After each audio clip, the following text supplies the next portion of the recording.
ನಾಯಕಿಯರನ್ನು ಸ್ನಾನ ಮಾಡಿಸುವ ರಾಜ್ ಕಪೂರಿಗೆ 100 ಇಂದಿನ ವಿಶೇಷ ಕಾರ್ಯಕ್ರಮಕ್ಕೆ ಸ್ವಾಗತ. ನಾನು ನಿಮ್ಮ ಸುಶಾಂತ್ ಮಾದ್ರೆ ಹೊಸಳ್ಳಿ.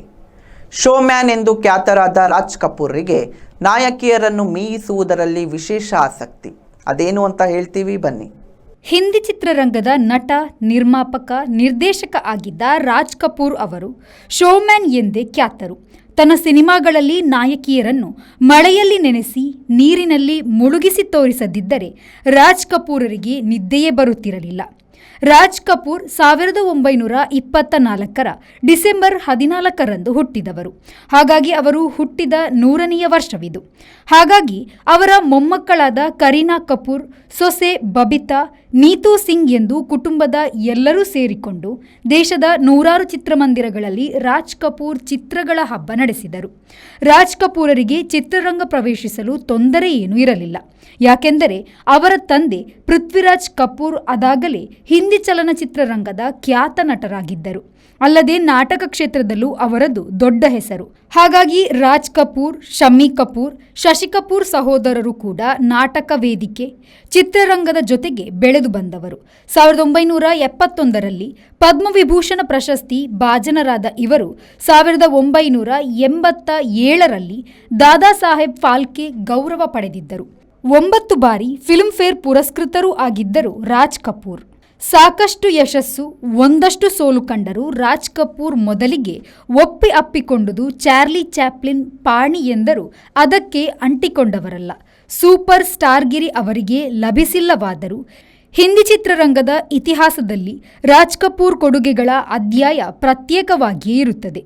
ಇವರು ಹುಟ್ಟಿದ್ದು ಈಗ ಪಾಕಿಸ್ತಾನದಲ್ಲಿರುವ ಪೇಶಾವರದಲ್ಲಿ.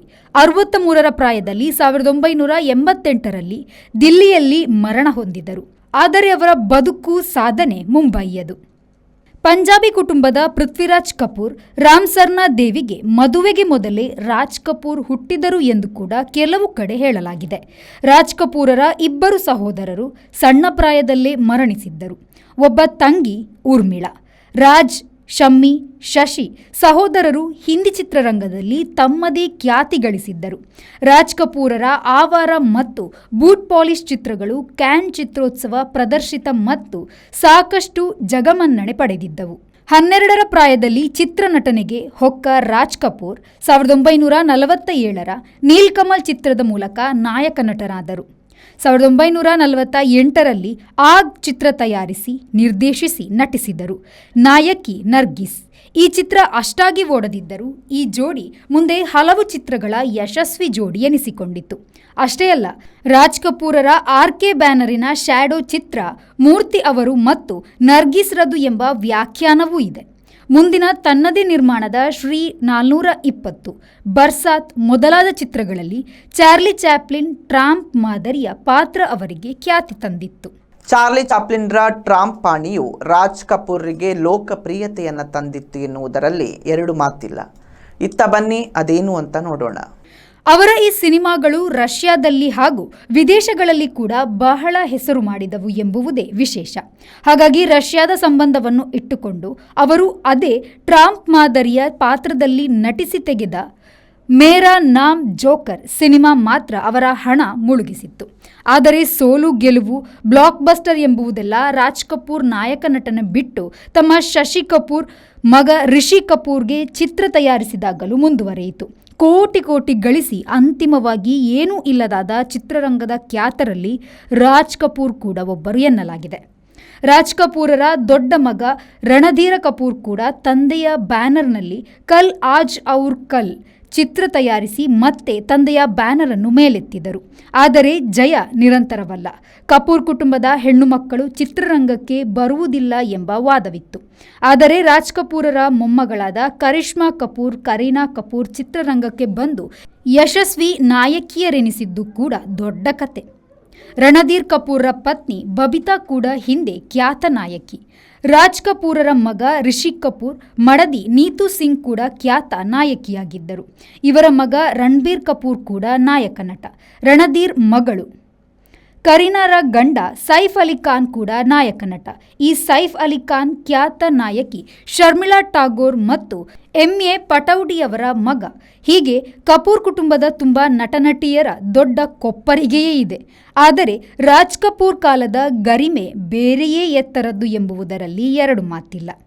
ಸತ್ಯಂ ಶಿವಂ ಸುಂದರಂ, ಪ್ರೇಮ್ ರೋಗ್, ರಾಮ್ ತೇರಿ ಗಂಗಾ ಮೈಲಿ ಅವರು ತಯಾರಿಸಿ ನಿರ್ದೇಶಿಸಿದ ಕೊನೆಯ ಮಹಿಳಾ ಪ್ರಧಾನ ಚಿತ್ರವಾಗಿದೆ.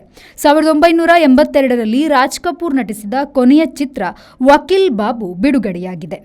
ಅಲ್ಲದೆ ಕೊನೆಯದಾಗಿ 1984ರಲ್ಲಿ ಬ್ರಿಟಿಷ್ ದೂರದರ್ಶನಕ್ಕಾಗಿ ತಯಾರಿಸಿದ ಕಿಮ್ ಎಂಬ ಸಣ್ಣ ಚಿತ್ರದಲ್ಲಿಯೂ ರಾಜ್ ಕಪೂರ್ ನಟಿಸಿದ್ದಾರೆ. ಸಾಯುವ ಕಾಲದಲ್ಲಿ ಭಾರತ ಪಾಕಿಸ್ತಾನಗಳ ಪ್ರೇಮ ಕಥೆ ಆಧಾರಿತ ಹೆನ್ನಾ ಎಂಬ ಚಿತ್ರದ ತಯಾರಿಕೆಯಲ್ಲಿ ರಾಜ್ ಕಪೂರ್ ತೊಡಗಿದ್ದರು. ಮುಂದೆ ಮಗ ರಣಧೀರ್ ಕಪೂರ್ ಕೂಡ ಈ ಚಿತ್ರವನ್ನು ಪೂರ್ಣಗೊಳಿಸಿ 1991ರಲ್ಲಿ ಬಿಡುಗಡೆ ಮಾಡಿದರು. ಈ ಚಿತ್ರ ಅದ್ಭುತ ಯಶಸ್ಸು ಕಂಡಿತು. ದಾದಾ ಸಾಹೇಬ್ ಫಾಲ್ಕೆ ಪ್ರಶಸ್ತಿ ಪಡೆವಾಗ ಅವರ ಆರೋಗ್ಯ ಕೆಟ್ಟಿತ್ತು. ಅಲ್ಲೇ ಕುಸಿದು ಬಿದ್ದರು. ಮುಂದೆ ಬೇಗನೆ ಅವರನ್ನು ಸಾವು ಕರೆಯಿತು. ಇವರು ಸಮಕಾಲೀನ ವಿಷಯಗಳನ್ನು ಸಮೀಕರಿಸಿ ಚಿತ್ರ ತಯಾರಿಸುವುದರಲ್ಲಿಯೂ ಸಿದ್ಧಹಸ್ತರಿದ್ದರು. ಸಂಗಮ್ ಚಿತ್ರ ಬಿಡುಗಡೆಯ ಹಂತದಲ್ಲಿ ಮೊದಲ ಪ್ರಧಾನಿ ನೆಹರು ನಿಧನರಾದರು. ಗಂಗಾ ನದಿಯಲ್ಲಿ ಸತ್ತವರ ಬೂದಿ ಬಿಡುವ ಒಂದು ದೃಶ್ಯವಿತ್ತು. ಅದಕ್ಕೆ ಅದಾಗ ತಾನೇ ಸತ್ತ ನೆಹರೂರರ ಒಂದು ಮಾತನ್ನು ಫೋಟೋ ಸಮೇತ ತೋರಿಸಿ ಗೆದ್ದಿದ್ದರು ರಾಜ್ ಕಪೂರ್. ನಟಿ ನರ್ಗಿಸ್ ಜೊತೆಗೆ 16 ಚಿತ್ರಗಳಲ್ಲಿ ನಾಯಕರಾಗಿ ನಟಿಸಿದ್ದರು. ಕೃಷ್ಣ ಕಪೂರ್ ರಾಜ್ ಕಪೂರರ ಹೆಂಡತಿ. ರಣಧೀರ್, ರಿತುನಂದ, ರಿಮಾ, ರಿಷಿ, ರಾಜೀವ್ ಕಪೂರ್ 5 ಮಕ್ಕಳು. ಕಪೂರ್ ಕುಟುಂಬ ಹಿಂದಿ ಚಿತ್ರರಂಗವನ್ನೆಲ್ಲ ಇಂದಿಗೂ ಆವರಿಸಿಕೊಂಡಿದೆ. ಹಿರಿತೆರೆಯು ಒಂದು ಭ್ರಾಮಕ ಜಗತ್ತು. ಮೆರೆದದ್ದು ಉಳಿಯುತ್ತದೆ, ಆದರೆ ಮೆರೆದವರೇ ಉಳಿಯುವುದಿಲ್ಲ ಎನ್ನುವುದು ಅಲ್ಲಿಯ ಅಲಿಖಿತ ಸತ್ಯ ಎನ್ನುತ್ತಾ ನಾಯಕಿಯರನ್ನು ಸ್ನಾನ ಮಾಡಿಸುವ ರಾಜ್ ಕಪೂರ್ಗೆ 100 ಇಂದಿನ ವಿಶೇಷ ಕಾರ್ಯಕ್ರಮದಿಂದ ವಿರಮಿಸೋಣ. ಇನ್ನಷ್ಟು ವಿಶೇಷ ಸುದ್ದಿ ಹಾಗೂ ಮನೋರಂಜನೆಗಾಗಿ ವಿ4 ನ್ಯೂಸ್ ಫೇಸ್ಬುಕ್ ಪೇಜ್ನ ಫಾಲೋ ಮಾಡಿ ಹಾಗೂ ಯೂಟ್ಯೂಬ್ ಚಾನಲ್ನ ಸಬ್ಸ್ಕ್ರೈಬ್ ಮಾಡಿ.